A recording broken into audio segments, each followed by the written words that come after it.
ನಟಿ ತ್ರಿಷಾ ಕುರಿತಂತೆ ಅವಹೇಳನಕಾರಿ ಹೇಳಿಕೆ ನೀಡಿದ್ದ ವಿರೋಧ ಪಕ್ಷದ ನಾಯಕ ಉದಯನಿಧಿ ಸ್ಟಾಲಿನ್ ಆಂಟಿಸಿಪೇಟರಿ ಬೇಲ್ ಮೊರೆ ಹೋಗಿದ್ರು. ಯಾಕೆಂದರೆ ಅವರು ಅರೆಸ್ಟ್ ಆಗಿದ್ದರು.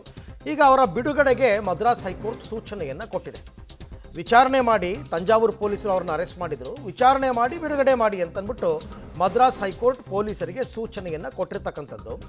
ಅದೇನು ಆ್ಯಕ್ಚುಲಿ ಒಂದಷ್ಟು ಅವಹೇಳನಕಾರಿ ಮಾತುಗಳನ್ನ ಆಡಿದ್ರು ಅನ್ನೋ ಕಾರಣಕ್ಕೋಸ್ಕರನೇ ಅರೆಸ್ಟ್ ಮಾಡಿದ್ದು. ಬಟ್ ನೀವು ವಿಚಾರಣೆ ಮಾಡಿ, ಬೇಡ ಅಂತಲ್ಲ, ಬಟ್ ಅರೆಸ್ಟ್ ಮಾಡೋದು ಬೇಡ, ಬಿಡುಗಡೆ ಮಾಡಿ ಅಂತ ತಂಜಾವೂರು ಪೊಲೀಸರಿಗೆ ಮದ್ರಾಸ್ ಹೈಕೋರ್ಟ್ ಈಗ ಸೂಚನೆ ಕೊಟ್ಟಿರೋದ್ರಿಂದ ಅವ್ರು ಇನ್ನೊಂದು ಸ್ವಲ್ಪ ಹೊತ್ತಲ್ಲಿ ಬಿಡುಗಡೆ ಆಗ್ತಾರೆ. ಸ್ಟಾಲಿನ್ ಅವರ ಪುತ್ರ ಉದಯನಿಧಿ ಸ್ಟಾಲಿನ್ ಅವರು ಹೀಗೆ ಮಾತನಾಡ್ತಾ ನಟಿ ತ್ರಿಷಾ ಕುರಿತಂತೆ ಅವಹೇಳನಕಾರಿ ಮಾತುಗಳನ್ನು ಆಡಿದರು. ಆ್ಯಕ್ಚುಲಿ ಇದು ಕಾವೇರಿ ವಿಚಾರದಲ್ಲಿ TVK ಪಕ್ಷದ ನಿಲುವನ್ನು ವಿರೋಧಿಸಿ ತಂಜಾವೂರಲ್ಲಿ ಒಂದು ಹೋರಾಟ ಹಮ್ಮಿಕೊಂಡಿದ್ರು DMK ಅವರು. ಅಲ್ಲಿ ಮಾತನಾಡ್ತಾ ಇರಬೇಕಾದ್ರೆ ಇವರು CM ಜೋಸೆಫ್ ವಿಜಯ್ ವಿರುದ್ಧ ಮಾತನಾಡ್ತಾ ಇದ್ದಾಗ ಜನ ಎಲ್ಲ ತ್ರಿಷಾ ತ್ರಿಷಾ ತ್ರಿಷಾ ಅಂತ ಕೂಗಿದ್ದಾರೆ. ಆ ಸಂದರ್ಭದಲ್ಲಿ ಇವರು ತ್ರಿಷಾ ವಿರುದ್ಧ ಏನೋ ಒಂದಷ್ಟು ಡಬಲ್ ಮೀನಿಂಗ್ ಬರೋ ರೀತಿಯಲ್ಲಿ ಏನೋ ಮಾತನಾಡಿದರು.